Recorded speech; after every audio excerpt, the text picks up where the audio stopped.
नमस्कार, आप सभी का स्वागत है हमारे YouTube चैनल सीनियर क्लासेस में। तो अपना चैप्टर चल रहा था प्रायिकता और इसी चैप्टर को आज आगे बढ़ा रहे हैं। तो आज अपने कर रहे हैं चैप्टर 18वें के पाठ्य पुस्तक के जो प्रश्न हैं उनको। तो आइए शुरू करते हैं। और अगर आपको इससे पहले जो अपने इस चैप्टर के बेसिक किए हैं, जिसके अंदर अपने पासे को समझा है, सिक्कों पर आधारित क्वेश्चन कैसे आते हैं उनको समझा है, और इसके अलावा आपने समझा है कि ताश के पत्तों पर आधारित क्वेश्चन कैसे आते हैं, उनके बेसिक को समझा है। आपको यदि उन सब की वीडियो देखना है तो आप डिस्क्रिप्शन में जाके और लिंक के द्वारा वो सब वीडियो देख सकते हो। क्वेश्चन है, एक पासे को फेंकने पर 4 से बड़ा अंक आने की प्रायिकता। अब इसके अंदर दो ही चीजें आपको ध्यान रखनी है। दो चीजें क्या रखनी है कि पासे की बात हो रही है, तो पासे के लिए अपनी बात की थी कि पासे के अंदर पृष्ठ कितने होते हैं, उस पर कितने नंबर होते हैं। तो अपन जानते हैं कि पासे के ऊपर 6 पृष्ठ होते हैं और प्रत्येक पृष्ठ पे 1 नंबर। तो 6 पृष्ठ पे कितने हो जाएंगे, 6 नंबर। तो कुल नंबर कितने हो जाएंगे, जितने कुल नंबर होंगे वही अपना क्या हो जाएगा, कुल परिणाम। तो पासे के लिए लिख दो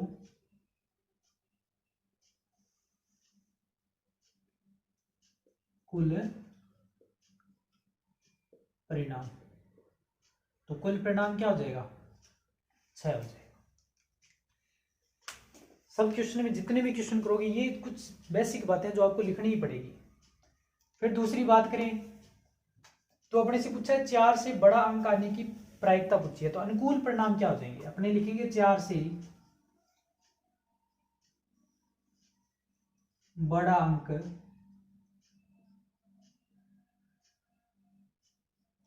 आने के अनुकूल परिणाम।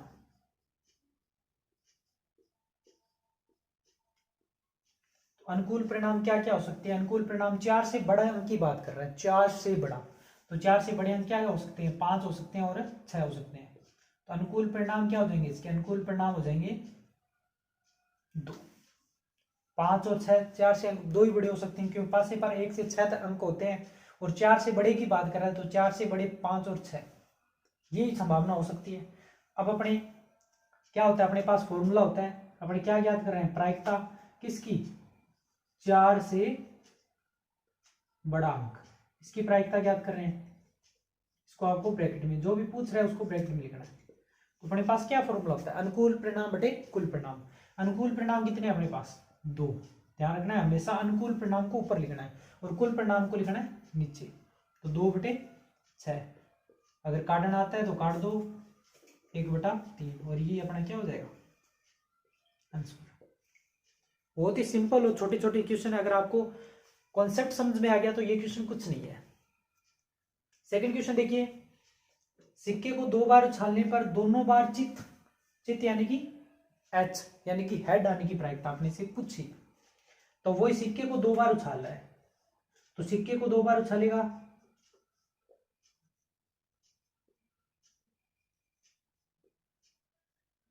दो बार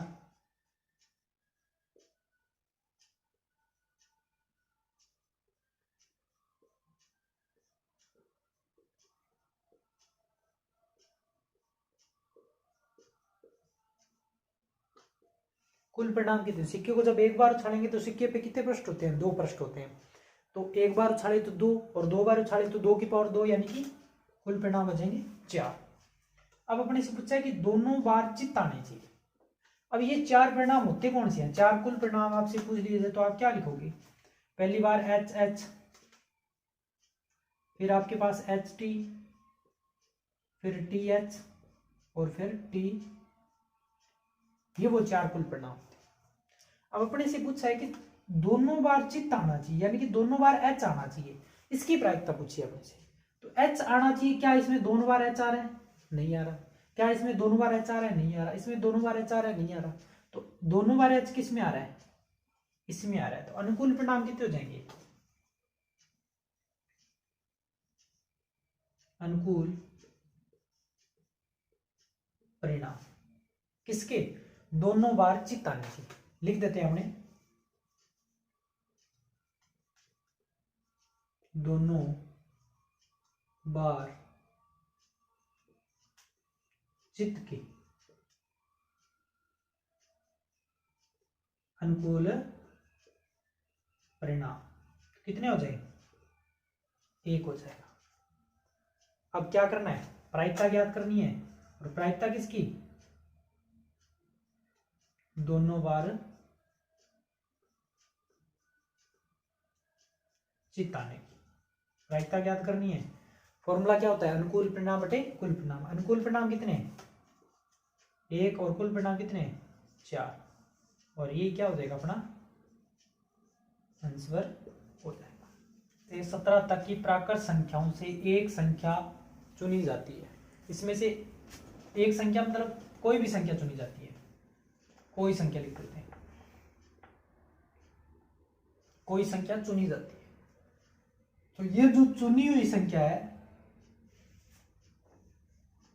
यहां पे हो जाएगा अभाज्य संख्या। क्वेश्चन में अपने से पूछा है कि जो चुनी हुई संख्या है उसके अभाज्य होने की प्रायिकता बताओ, क्या हो जाएगी।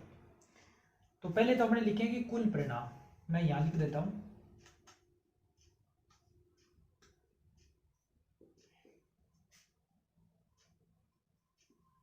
कुल परिणाम। तो कुल परिणाम कितने हो जाएंगे, कुल परिणाम हो जाएंगे 17, क्योंकि 1 से लेके 17 तक नंबर है। फिर दूसरा उसने बात करी कि अभाज्य संख्या होने की, तो अपने लिखेंगे अभाज्य संख्या की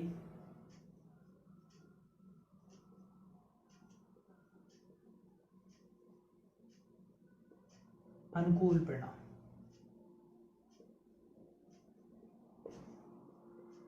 इसके अनुकूल परिणाम क्या हो सकते हैं, तो अभाज्य संख्या होती कौन कौन सी है, तो मैं लिख देता हूं यहां 2, 3, 5, 7, 11, 13 और 17। कुछ बच्चे सोच रहे होंगे कि यहाँ पे मैंने 2 लिखा है, तो 2 तो सम संख्या होती है, तो 2 अभाज्य कैसे हो जाए, 2 तो भाज्य होनी चाहिए। लेकिन आपको ये बात ध्यान रखनी है कि 2 एक अभाज्य संख्या होती है। अगर आप इसके रूल पढ़ोगे ना, अभाज्य संख्या के रूल क्या होते हैं, कौन से नियम लागू होते हैं, उस नियमों के अनुसार ये 2 एक अभाज्य संख्या है, इसको भाज्य मत कर देना। यहाँ पे बहुत बड़ा कंफ्यूजन रहता है सम और विषम में, और भाज्य और अभाज्य, क्योंकि ये सम है इसलिए इसको भाज्य कर देते हैं कुछ बच्चे। इस बात का आपको हमेशा ध्यान रखना है। कई बार एग्जाम में ये क्वेश्चन भी पूछा जाता है कि सबसे छोटी अभाज्य संख्या, तो वहां पे 2 ऑप्शन में दिया होता है लेकिन करते नहीं है। तो 2 अभाज्य संख्या है, मैं छोटा सा बता देता हूँ सिस्टम क्या होता है इसका। इसके लिए 3 नियम लागू होते हैं। फर्स्ट ये कहता है कि उस संख्या का खुद के अंदर भाग जाना चाहिए। दूसरा ये कहता है कि उस संख्या के अंदर 1 का भाग जाना चाहिए। और तीसरी रूल ये कहता है कि उस संख्या को कोई तीसरी संख्या काटे। ये 3 नियम लागू होने चाहिए। तो देखिए 2 खुद को काट रही है, एक बात 2 को 1 काट रहा है, वो भी सही है, लेकिन क्या 2 को कोई अन्य संख्या काट रही है, नहीं काट रही है, इसीलिए ये अभाज्य संख्या है। तो ये कितनी होगी, 1, 2, 3, 4, 5, 6, 7। तो इसके अनुकूल परिणाम कितने हो जाएंगे, 7। तो इसकी प्रायिकता क्या हो जाएगी, तो इसकी प्रायिकता हो जाएगी इसकी अभाज्य संख्या की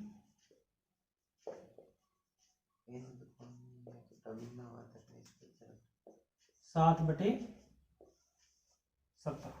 ये हो जाएगा अपना आंसर।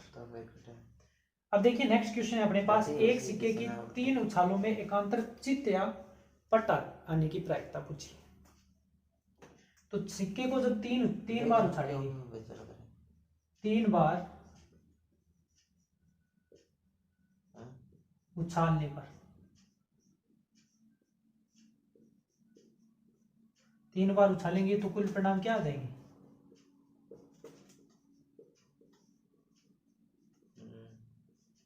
कुल परिणाम हो जाएंगे इसके 8, क्योंकि सिक्के जो 1 बार उछालेंगे तो 2 बार उछालेंगे तो 4, और 3 बार उछालेंगे तो 8 हो जाएंगे। अब अनुकूल परिणाम अपने देखेंगे किसके, 3 उछालों में एकांतर चित्त या पट। एकांतर चित्त यानी कि लघुतार चित्त या पट आना चाहिए। तो लघुतार चित्त या पट के लिए कितनी कंडीशन होती है, देख लेते हैं।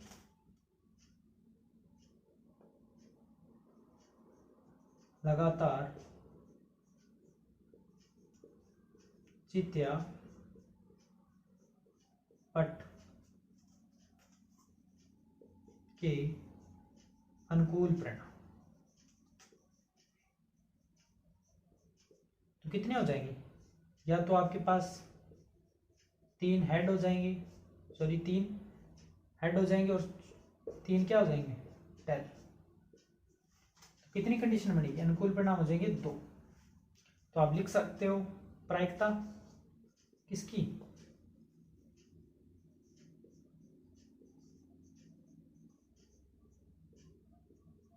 लगातार एकांतर चित्यापट होने की तो 2/8, यानी कि आपके पास क्या हो जाएगा? 1/4।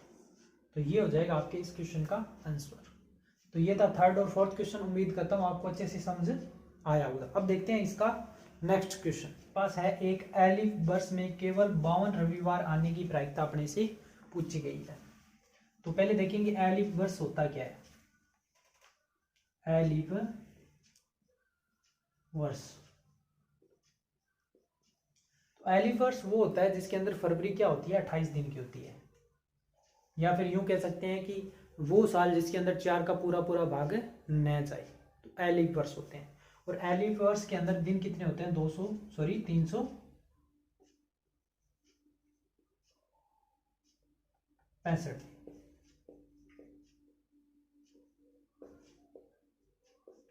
तो जब अपने 365 को 7 से डिवाइड करेंगे, देखिए आप 365 डिवाइड बाई 7, 7 5 35,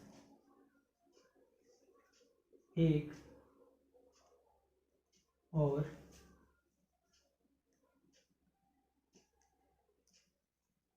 7 2 14। तो कितना बचेगा? 1 दिन शेष बचेगा। इस 52 का मतलब ये हो गया कि 52 वीक है वो कंप्लीट है, सप्ताह पूरे। यानी कि 52 रविवार हो जाएंगे, 52 ही सोमवार हो जाएंगे, 52 मंगल बुध बृहस्पति शुक्र शनि और रविवार हो जाएंगे। तो 52 पूरे हो गए। यहां तक अपने को कितना पूछा है? 52 रविवार होने की। तो अपने आंसर मिलेगा कि 52 तो 364 दिन में पूरे हो गए, एक दिन शेष बच रहा है। अपने से 52 पूछा है तो 52 तो यही पूरे हो रहे हैं। इसका मतलब क्या हुआ कि जो एक दिन शेष बच रहा है, एक दिन जो शेष बच रहा है, एक दिन शेष जो बच रहा है, अब वो एक दिन सोमवार भी हो सकता है, मंगलवार भी हो सकता है, बुधवार भी हो सकता है, और गुरुवार यानी कि बृहस्पतिवार हो सकता है, शुक्रवार भी हो सकता है, शनिवार भी हो सकता है और रविवार भी हो सकता है। ये इसकी संभावना बन रही है। कुल संभावना जो एक दिन शेष बचता है उनकी कुल संभावना है, कुल परिणाम वो 7 है। संभावना क्या है? सोमवार भी हो सकता है, मंगलवार भी हो सकता है, बुध गुरु शुक्र शनि रविवार। ये बाकी संभावना तो चलेगी, लेकिन अगर वो दिन रविवार होता है तो अपना रविवार अगर वो दिन भी रविवार होता है और 52 पहले, तो कितने हो जाएंगे? 53 हो जाएंगे। लेकिन अपने से तो कितना पूछा है? 52। यानी कि ये जो शेष दिन बचे हैं इसमें अपने वो दिन निकाले लेंगे जिसके अंदर रविवार न हो। तो कुल परिणाम कितने हो जाएंगे? कुल परिणाम तो यहाँ पे हो जाएंगे 7। अनुकूल परिणाम कितने लेंगे अपने? अनुकूल परिणाम, अब अपन अनुकूल परिणाम वो लेंगे जिसके अंदर रविवार नहीं हो। तो 7 दिन है, 7 में से रविवार 1 है, तो रविवार निकाल देंगे, शेष कितने बच जाएंगे? 6 दिन। अब 6 दिन क्यों लिए? क्योंकि अपने को 52 रविवार पूछा गया, वो तो अपने ऑलरेडी यहाँ पे पूरे हो चुके हैं। यानी कि ये वो दिन लेने हैं जिसके अंदर रविवार न हो। अगर ले लेंगे साथ में तो 53 हो जाएंगे, और 53 तो अपने से पूछा नहीं है, इसलिए अपने क्या लेंगे? एक रविवार को निकाल देंगे। जो अपने से पूछा ही नहीं है, रविवार न होने की प्रायिकता यहाँ पे निकालेंगे। तो प्रायिकता क्या हो जाएगी? तो यहाँ पे 52 रविवार होने की प्रायिकता क्या हो जाएगी? 6/7 हो जाएगी, और ये अपना क्या हो जाएगा? आंसर हो जाएगा। एक बार फिर से देख लीजिए। अपने से पूछा कि केवल 52 रविवार होने की प्रायिकता। एलिफ वर्ष के अंदर 365 दिन होते हैं। एलिफ वर्ष वो होता है जिसके अंदर 4 का पूरा पूरा भाग न जाओ, जैसे कि 2015, 2007, 2009, ठीक है ना। एलिफ वर्ष होता है। वहां पे क्या होता है? एक दिन शेष बचता है। इनकी फरवरी वहां पे कितने दिन की होती है? 28 दिन की होती है। तो देख सकते हो आप 365 में 7 का यानी कि भाग दिया तो 52 तक पूरा चला गया, यानी कि 52 सप्ताह तो पूरे हो गए। शेष कितना दिन बचा? 1 दिन। और अपने से पूछा कितना है? 52 रविवार पूछा है, तो 52 सप्ताह पूरे, उसका मतलब 52 ही सोमवार, 52 मंगल बुध बृहस्पति शुक्र शनि, इस प्रकार रविवार वो 52 यहीं प्राप्त होगी। तो ये जो 1 दिन शेष बचा है वहां पे सोमवार मंगलवार बुध, ये 7 दिनों में से कोई भी हो सकता है, लेकिन अपने को रविवार तो लेना ही नहीं है, क्योंकि 52 रविवार तो पहले अपने आ चुका है, जो अपने से पूछा वो तो आ चुका है, इसलिए अपने यहाँ पे रविवार न होने की प्रायिकता निकालेंगे। रविवार न होने की प्रायिकता वो दिन अनुकूल परिणाम कितने हो जाएगी?